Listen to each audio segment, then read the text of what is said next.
Okay, I've had a lot of requests asking me how I create my football helmets, so I'm going to walk through that process. I'm using Siemens NX. The student edition is what I've got at home here. I am using this because I've used the full software at work for about 20 years, so I know it pretty well. The student edition is what I have at home, and I'm just using it for training purposes, just showing you how I do this. The process is likely similar for other CAD softwares, but I really don't have experience with that, so I don't know how much it's going to help you, but at least you can kind of see the process of how this is done. So the first thing I do is just create a blank file, and then I've gone and I just searched the internet for the logo that I'm after.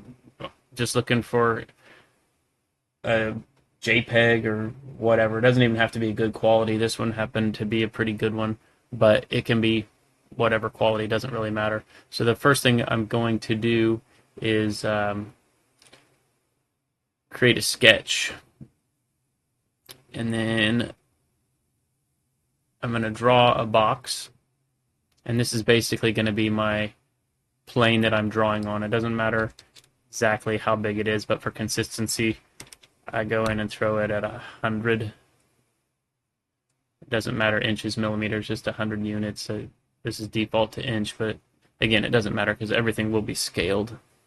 So I create my just 2D box, and then I'm going to add a bounded plane. So just select all of that, and now I've just got a sheet that I can draw on. So the next step is to apply a decal to this sheet. First thing I have to do is show decal stickers, and then I can actually create a decal sticker. And what I'll do now is select the image file in my downloads, and then I usually zoom all the way in. Probably don't really have to do this, but I just like to get it really close to the center. I always have to double click that. For some reason, it always puts it upside down.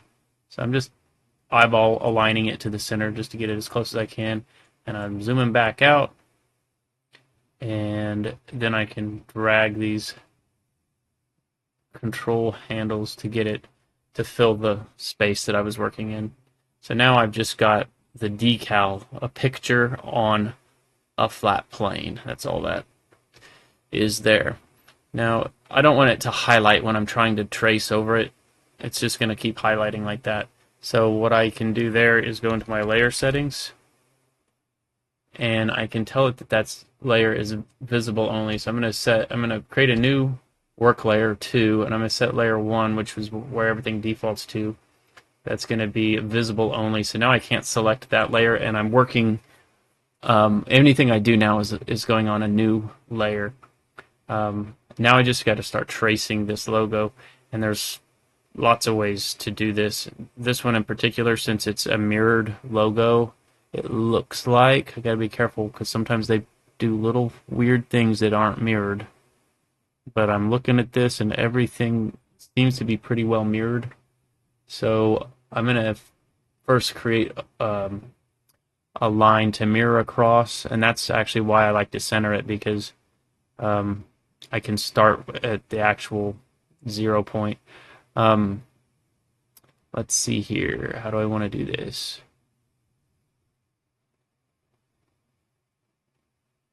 This will make more sense of why I'm doing this shortly. Doesn't really matter. I'm just drawing a line that I can mirror across, so I don't have to draw both sides of this logo. And then I just start tracing the logo, and again, there's just a million different ways to do all these things. I can draw lines or splines. I can have them, I could have it continue around this, or I could have it stop there. In this case, since the main thing I want to do actually is I wouldn't want to continue this line down because the colors change here. I have to do a unique line at each color change, so I'm just going to start drawing these lines in. And then I can draw a line here to here to connect it. It's a little hard to see because my lines are blue and I'm drawing over a blue picture, but it's all coming out fine. So this one, I'm not sure I grabbed the right point there. Let me do that again. Grab that point, and then I'm really just kind of eyeballing these.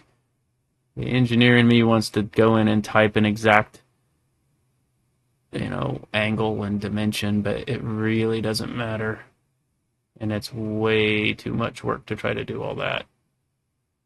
By the time it's on a helmet, you'll never see it. So we're going to draw all these in here. This video will get really long, so I'll probably split it into two parts.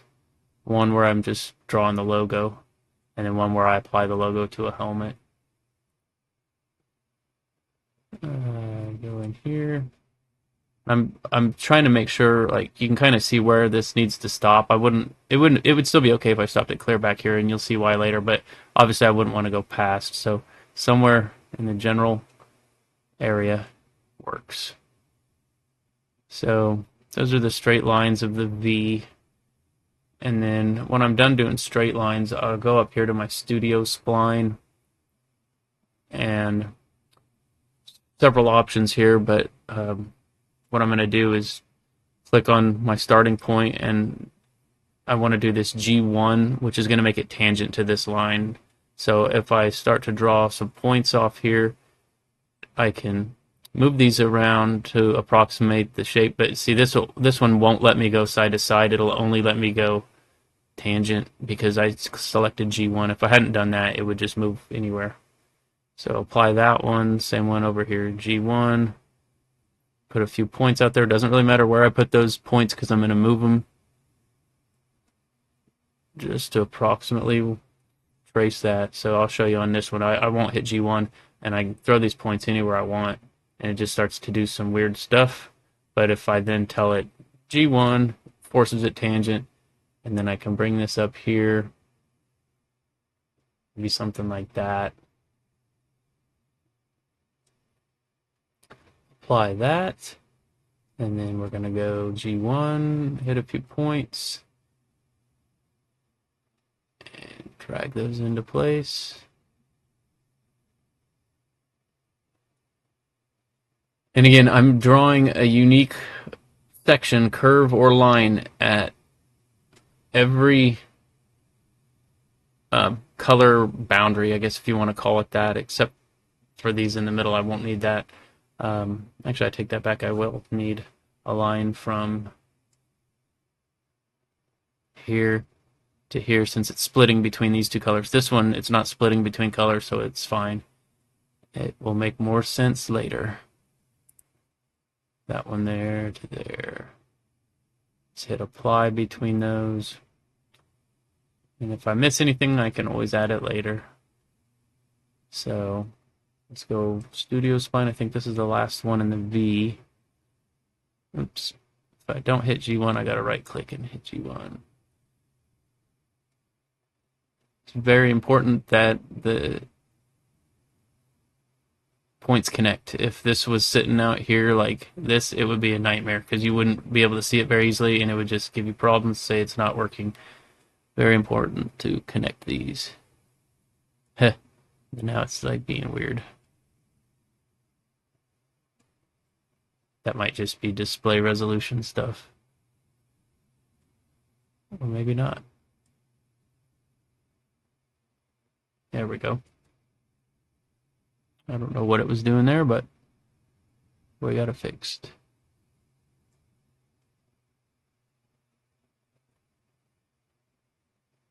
Okay, so that's all that, and I can even turn this plane off to see if I selected everything. Looks pretty good to me. Alright, now I'm going to go and draw the sword. So I'm going to zoom in, kind of where that intersection point is. Click some points out here. And then drag these to align with the edge of the sword. If I don't have enough points, I can always add more points. but I think I actually had enough. So I can also delete points if I have too many. There, that looks okay. Then I'm going to draw one from here to that.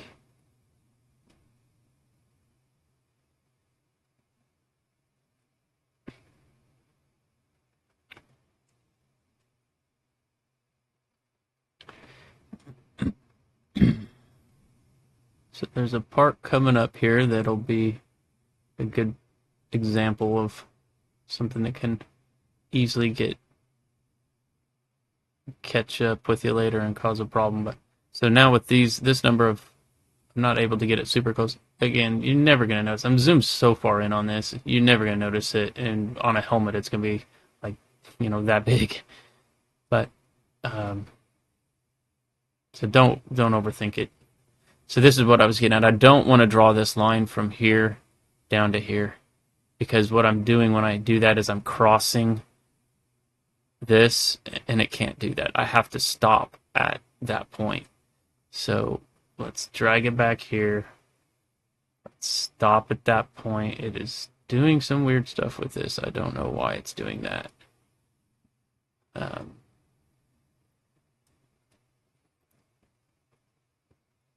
Always something.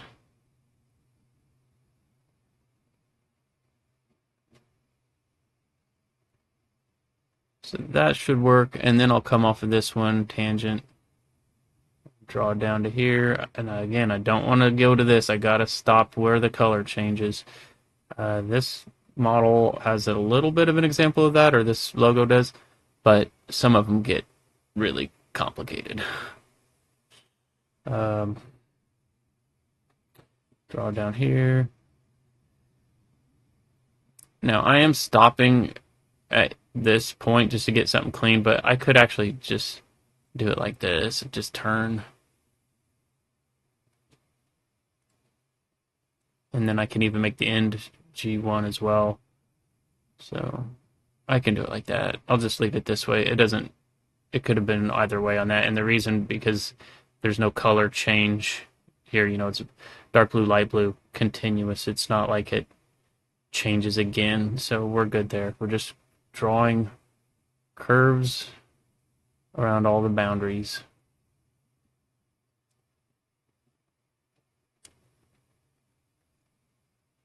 Okay, that looks pretty good. Keep going with all this. So here's an example of one that'll get a little interesting. So we're going to click there, move up here, but we got a color change that's going to happen. So we're going to stop it right at that color change. All right. Now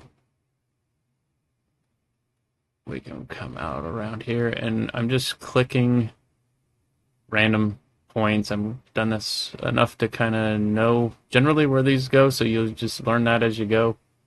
But it really doesn't matter how accurate you are when you place them initially.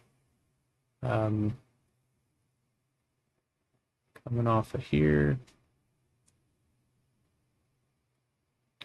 you can do as few or as many points as you want to define what you're doing.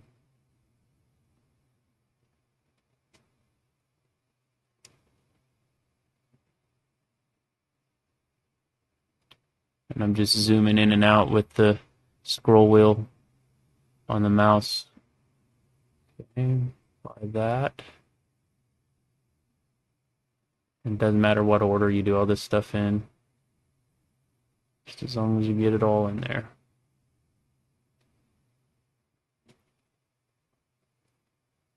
Do this one like I did before. I have to click multiple points so that it doesn't create a generous curve, so it creates it tight. Come out here.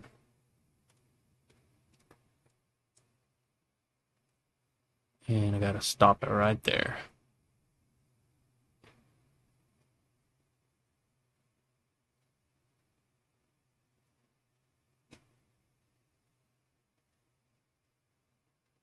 Okay.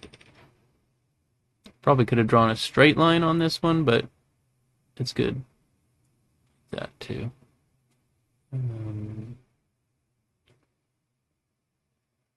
So I have to make sure that this line is highlighted when I select the end, because if this one's highlighted and I do a tangency, it'll shoot it out this way or out this way. So I want it to go here, and then I'm going to come down through here. I'm just going to attach it to that. And if I'm dragging this around and I go over something, it's going to try to snap to it, which is fine if it does. Doesn't really hurt it, but you can also hold down Alt. Alt, and it will prevent that from happening. Apply that.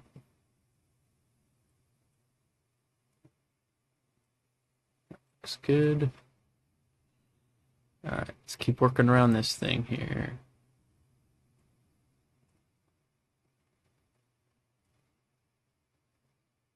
I'm going to cheat it a little bit here. I'm going to go ahead and lay that one in.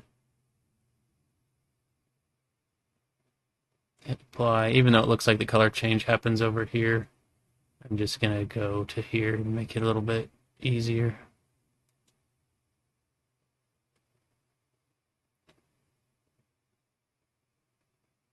And this is what I was saying about it doesn't really matter how good a quality the image is. I mean, if it was terrible quality, it'd be really difficult, but even that real high quality image, by the time you zoom in, it's all blurred, so I'm just kind of picking somewhere in there.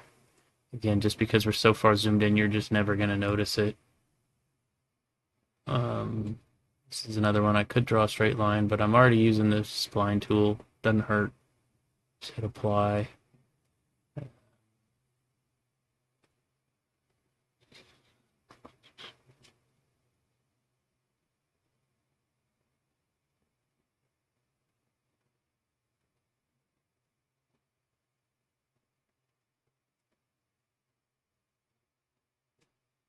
Alright, I think getting close. So around here.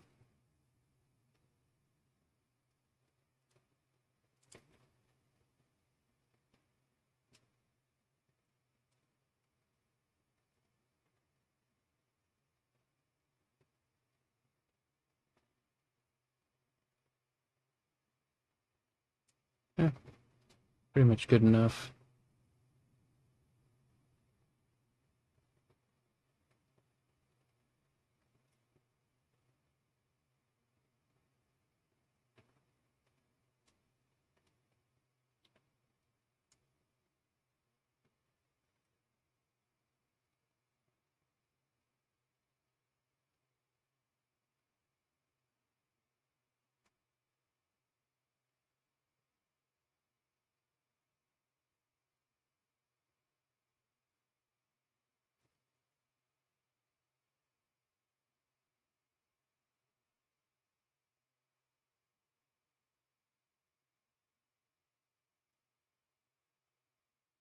Alright, I think it's just this. And I'll show you something here, might as well. I don't know why that's on 2. It should have been on 3, but um, I can create a closed curve. So for this one here, since there's no color changes other than the main one going around it, I can just select points to go all the way around this perimeter, even come clear out there. And when I get close to the end, I can tell it to be closed. I mean, I could have told it to be closed at the beginning, but it would have been in my way trying to always close the curve. So I wait till the end, and then I can drag these where they go.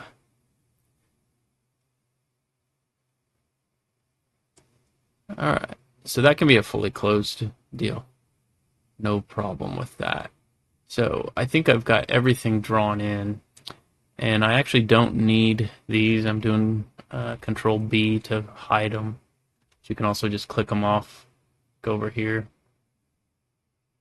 So I want to keep those, but I won't need to mirror them since they're on that main mirror plane. So yeah, now what I can do is go mirror geometry, and then I can select everything here Oops, I don't know why I did that. And then I'm going to shift click those to deselect them. So I've got all my lines selected, and this is a good way when they're highlighted just to double check, did I miss anything? It looks like I got everything. And then I specify a mirror plane, and I need to mirror it across my, there we go. Oops, hit OK on that. There we go. So mirrored across. Looks like, yep, there was something that didn't quite work out right.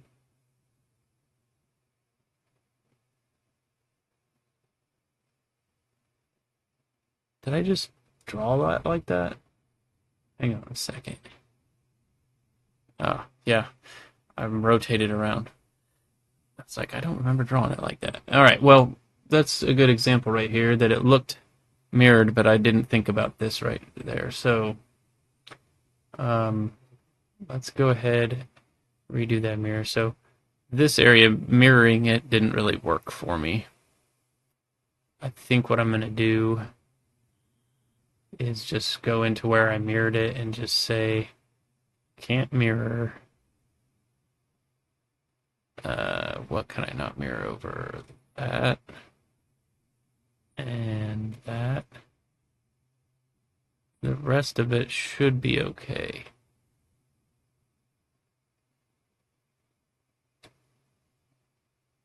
Okay, that looks fine. So we got most of it with the mirror. Double checking everything. But there's some of it that we couldn't mirror, so we can just draw that in now. Let's go with Studio Spline, G1. Oh, I was going to show you this. So this degree, if you're drawing a curve, I have it, let me do it again. I had it set to closed. But if you're drawing a curve, these degrees are just basically how tight the curve could be. So as I start to increase it, it starts to like loosen up. But for what I'm doing right here, I don't want it closed. I can deal with like a 2-degree curve. Start over. I don't know why it's not liking to grab those ends. 3 is fine as well. I'll just select here, here, here. Yep, that's good enough. Oh. Use this software every day for 20 years and I still do dumb stuff. It cannot be closed. I don't know why it doesn't let me. Sometimes it doesn't let you deselect close and start. Uncheck close. That's all I was trying to do. I don't want it to be closed. And I'm okay with a 2-degree curve because it's a very short, mostly straight curve.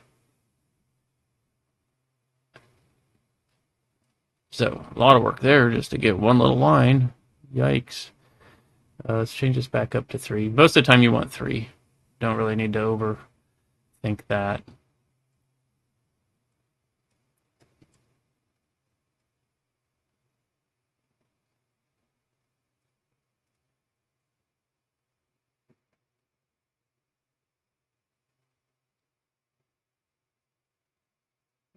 Okay.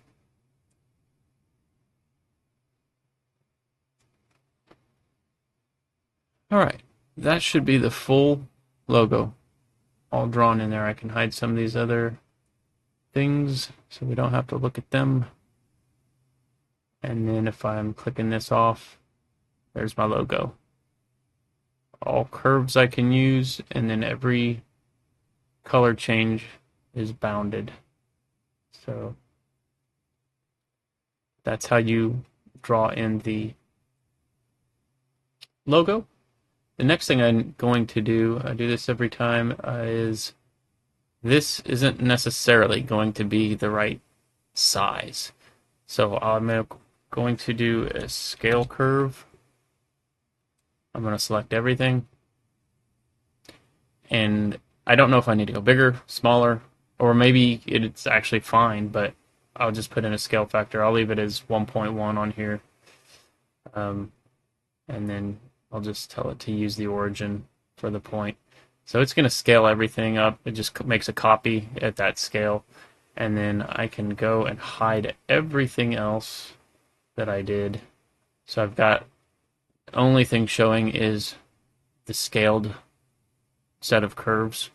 And then this part here is important. I'm going to do a reference set. This will make sense later. Create a new reference set. Don't really need to rename it. And I'm going to add this to the reference set. So when I pull this logo in, I don't want to pull all the other garbage in. That reference set, if I select it, it will only show what I just added to it.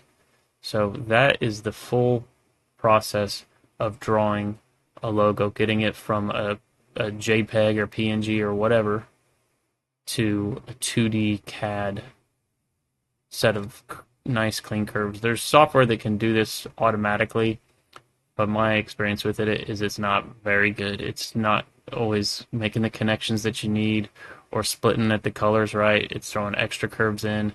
It just does a lot of weird stuff. So this is the best way to do it that I've found.